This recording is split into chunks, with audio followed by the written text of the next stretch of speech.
All right, hello everyone. It's December 1st, 2020 is almost over. We are exploring one of our last topics, our optional topics on really how to get the most bang for your buck or Mails's buck on this AET program that we're using. So today we want to show you some of the really great reports and tools that you can pull information from to kind of help support your program. And so these are the data analyses and data reports that you can generate in AET. Remember, if we're on Minnesota FFA's website, all of these videos here and help sheets that we use are on this page under resources, teacher resources, and then AET. So for today, we'll be using the help sheet on extended contracts, advisor time. And so there's a couple different videos here that you can watch and guides that you can pull. Like the big one that we're going to show today is the economic impact report of your program. And so there's a worksheet here on the page that kind of guides us through it. So we can pull these up to help us. We can still get CEUs if we're needing them for summer contracts or teacher time or whatever. And if you don't need them, that's okay too. Those are very much optional. So today, data reports and extended contract time. So let's go ahead and get logged into our accounts.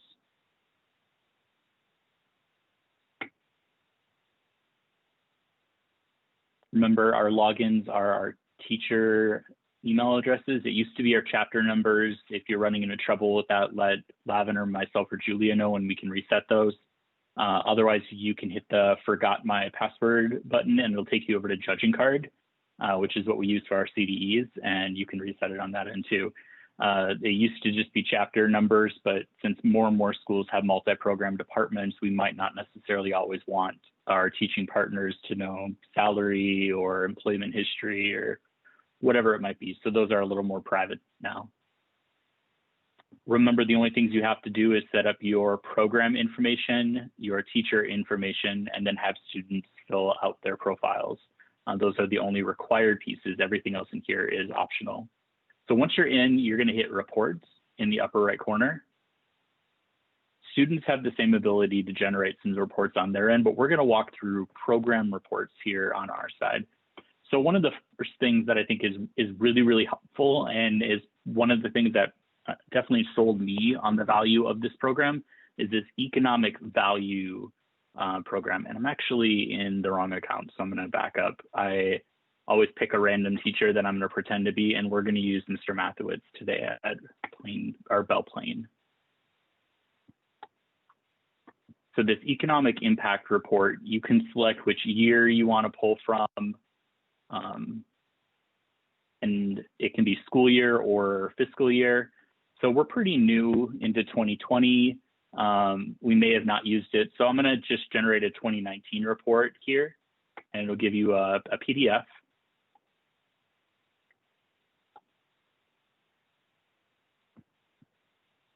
Lavin, are you guys able to see that? This is working? Yep. All right. So this is a snapshot of the Belle Plaine Ag Ed program. And of course, this data is only as useful as what students put in. So if our students are only doing the profiles, these data wouldn't show up, or it might only show up for our students who are doing proficiency awards and different award applications like state degrees. So looking at Bruce's chapter here, his students logged in 500 sometimes. He logged in 160 times. They had 11,000 journals. And here's the kind of the neat piece here is you can start pulling data on the projects that students had. So remember, work-based learning is, we've split SAE into the different categories because these foundational projects, or we used to call it exploratory SAEs, this is really experiential learning. So that's, job shadows or career exploration, like if students want to learn about being a vet and they do some research on it and make a poster board. And so those are pretty entry-level SAE projects. That might be, if you grade SAE in your class, is that first thing that the students do. But once we get into immersion, that's entrepreneurship, that's research, and that's placement. Your Perkins coordinator or other people outside of Ag Ed sometimes call placement internship. And internships can be paid or unpaid, just like placement can be paid or unpaid. We had the word first, and we've been talking about work-based learning for a long time.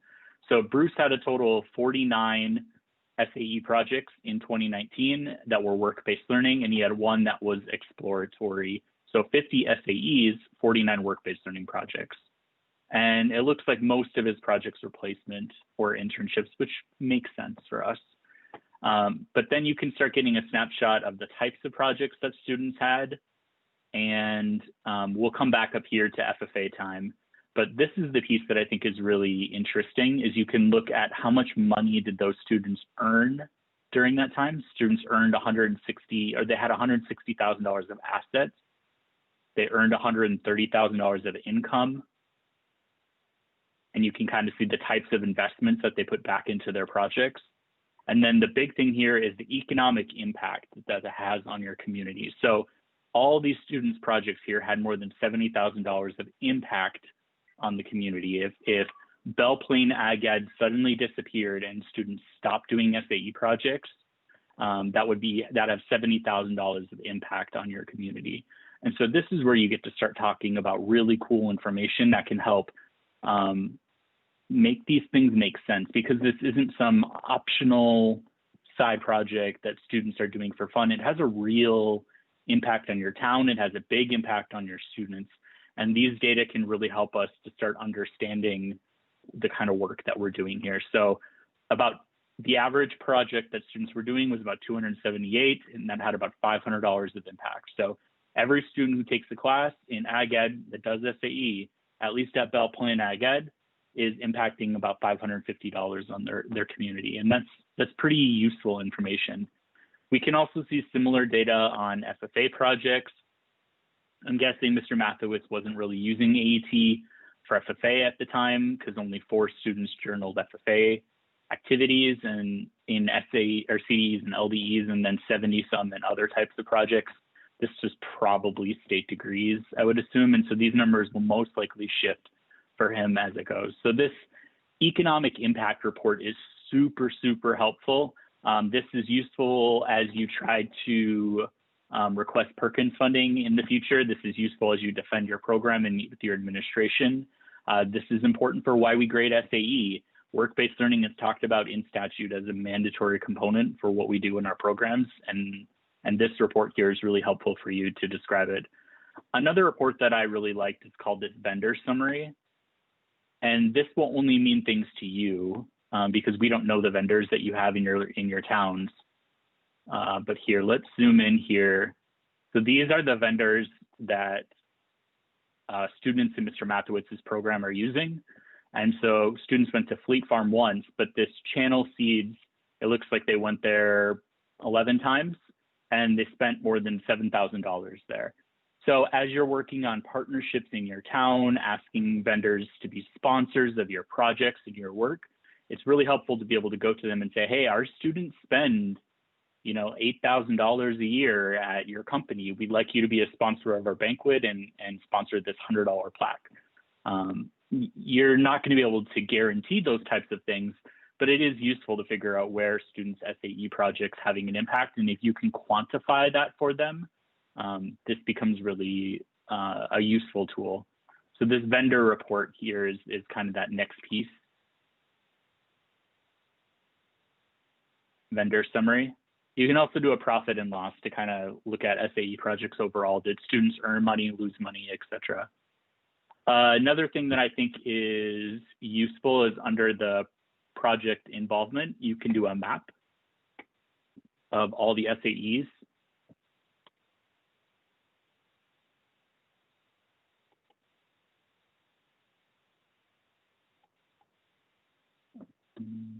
All right, so we have a couple of students who are doing stuff maybe in different towns, maybe they live with a different parent or they work in internship somewhere over the summer. But as we get closer to his community, we can kind of see where are these projects at. It's just a really nice visual of this is the impact that we have on the Belle Plaine area, and it's vast. It's not just rural areas. It's also within town too. And so the map of SAE projects is a neat little tool. And then you can do some summary reports here too on the types of projects that students have. Are your animal projects earning more than plant projects, etc. On the right side, you can do a couple reports on interests. So just because students are enrolling in our courses doesn't necessarily mean that that's what they'd like to major in or are interested in as a career. And so when they fill out their AET profiles, it asks them, what type of a job would you like to have? And then if you had to pick a job within agriculture or take courses in agriculture, what are you most interested in? So this might be a helpful analysis for you as you, I don't think Belle Plaine has a lot in this one here, but as you look at the report, you can clearly see, well, students are really interested in food science, but we don't have any courses in food science. And so maybe we need to start offering a course in that. Let's see if I can pull it up here.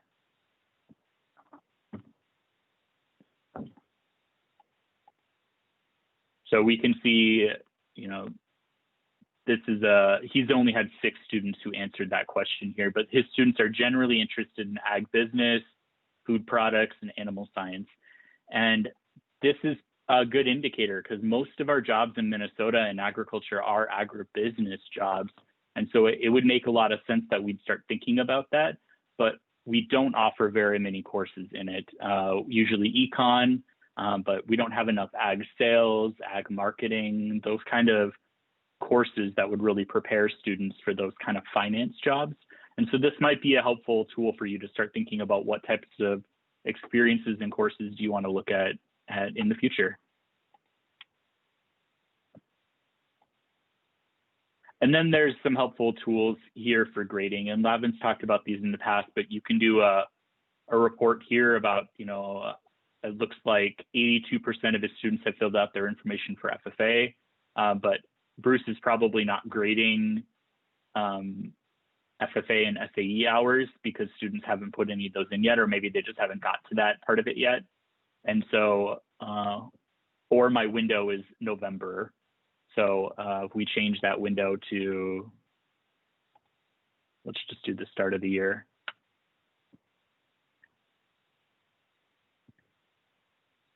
So he had similar, he had about 6 hours that were entered by one student in a record. And so these numbers will shift, but it makes it really easy to grade because, like, say I was going to require, you know, 5 hours of SAE for each student and 2 hours of FFA for each student, I can look at it really quickly to see, does all my students have, you know, the 2 hours they need? And you can also sort it by courses, you know, which teacher has it, lots of different options here. So these program reports are pretty helpful tools for you to look at. The only other thing I wanted to show in here is there's some reports that you'll need to be doing for the state in the future. Like, you always have to turn in a program of activities. We're not going to ask that you mail them to us anymore because your calendar on the left side would become your POA. And so this is where you'd be able to pull that report, though, if you ever wanted it for someone else. So we're going to generate that ourselves, but you could click on your POA and get all of the activities. So this calendar is pulling, right now it looks like it's mostly Region 7 and state programs that are in the calendar, but it's going to pull all those programs and activities. And so you won't submit that to us anymore.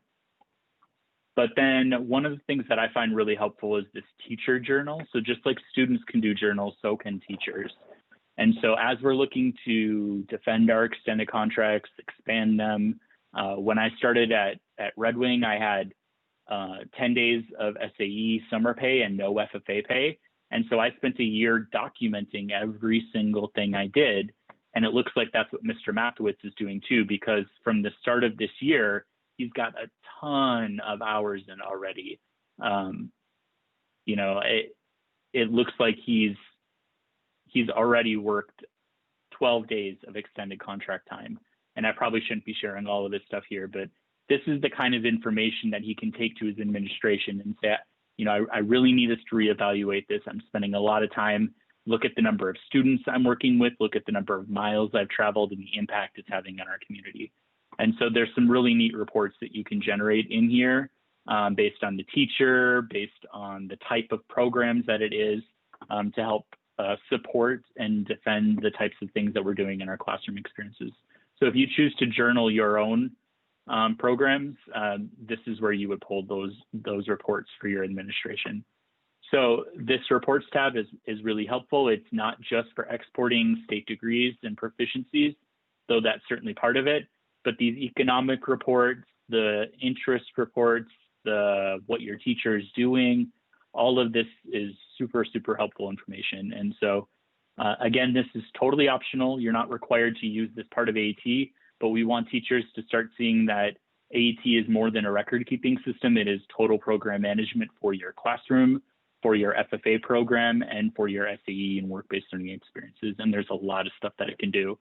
And it keeps changing. So if there's something that you would like it to be able to do, just let us know and we can reach out. And generally, it's on there within a couple of weeks. If he thinks it's a good idea, they add it into the program and get it set up to work. So those are the reports that it can do. I would say the big one is the economic impact report, but it can also do the map. And it can do some analyses on career interests, teacher journaling. There's not a whole lot that it can't do. All right, we have one more report next week where Lavin is going to walk us through that kind of last tab here of exporting award applications, as we'll be moving into that time where our regions are evaluating our awards and we're submitting state degrees and proficiencies. I know things are tough right now. Everyone is super burnt out. Please don't feel like you have to be super ag teacher and do it all. But if there is something that we can help you with, Lavin and Julia are here to help. I'm here to help your teacher leadership at MAAE. We all want to be able to support you. So let us know what you need. And even if that's a person event too, just hang in there. We'll get through it together. We'll stick around, pause the recording, and we'll stick around if anyone has any questions.